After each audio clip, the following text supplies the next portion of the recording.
Many of the social threats we face can be mitigated with the same type of security controls. So the threats I'm referring to here are things like identity theft, social engineering like phishing, vishing, smishing, scams and cons, as well as things like doxing and spam.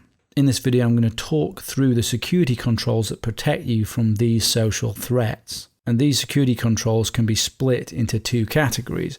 The first we'll cover is behavioral changes. This is changing what you do to doing something safer instead, such as not downloading and running an executable from your email. The problem with behavioral changes, though, is it relies on us humans, and we are fallible and often forget to do the right things. The second type of control is technical security controls, such as using sandboxing on your email client or browser. And of course, we use defense in depth so that we have layers of both types of security controls to protect us. So we will implement behavioral and technical security controls to protect us against these social threats. So let's start with behavioral changes in order to protect ourselves from these threats.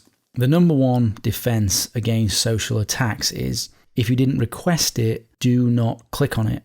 Do not respond to it and be immediately suspicious. This includes your emails, SMSs, telephone calls, messages, things that pop up on the screen, messages within messaging apps. If you didn't request anything, always be suspicious of it. Some of the messages you can get can be very enticing and seem legitimate, but if you didn't request it or you weren't expecting it, then it should always be considered suspicious. If you're subscribed to an emailing list, then you're expecting the emails and those are fine. But if you suddenly get an email you never requested, then it should be immediately considered suspicious. So remember, if you didn't request it, do not click on it. Next is, never download and run any file you don't 100% trust, especially not if you've been sent it via a link or via an attachment from an email that you did not expect. All email attachments should be considered suspicious and should be put through some technical security controls that we'll detail later. So don't run attachments and files that you don't 100% trust.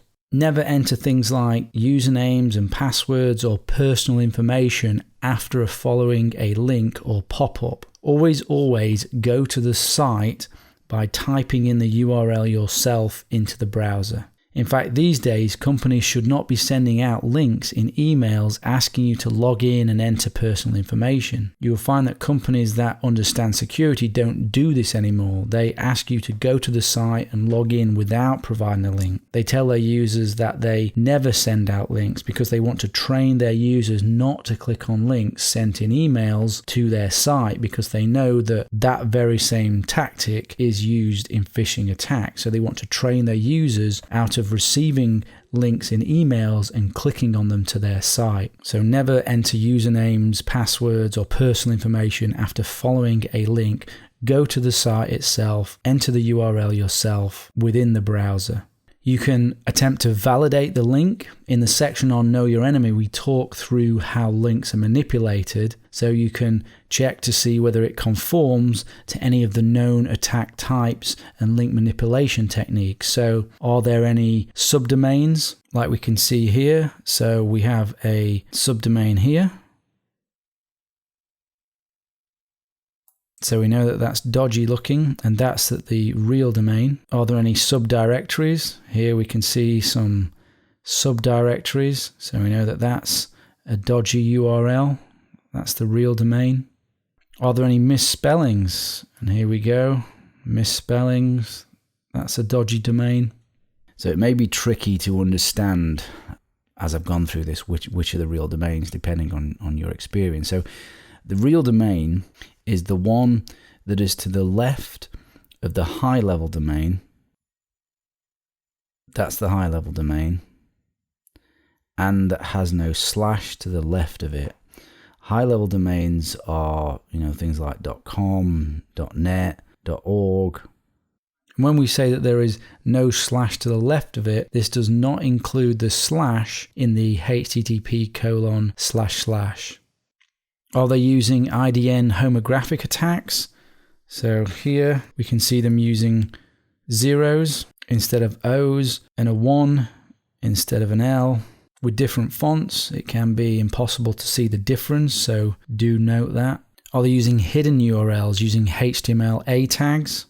You can hover over the link, and we can see there in the bottom left, this is revealing the correct URL, but it doesn't always reveal the correct URL. It depends on your email client, your browser, what JavaScript is being used, but that's a good indicator of what the real URL is.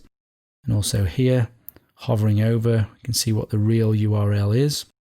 You can try right-clicking, copying the link, and pasting it into Notepad or another text editor. This may reveal the correct link, but not always, again, because of JavaScript and depending on the client that you're using. You may also find that this is an image, but again, if you hover over it, it might show you the real URL. But if you don't trust it, don't click on it. You might see unsubscribe links like this one, usually at the bottom of emails. These can be used as attack URLs as well. Don't click on the unsubscribe links.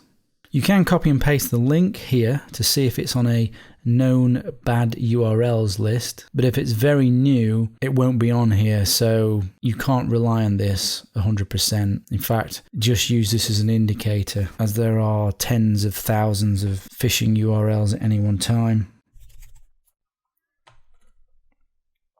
And if we look here, it's going to tell us, based on the various services, whether it's been reported as a bad URL.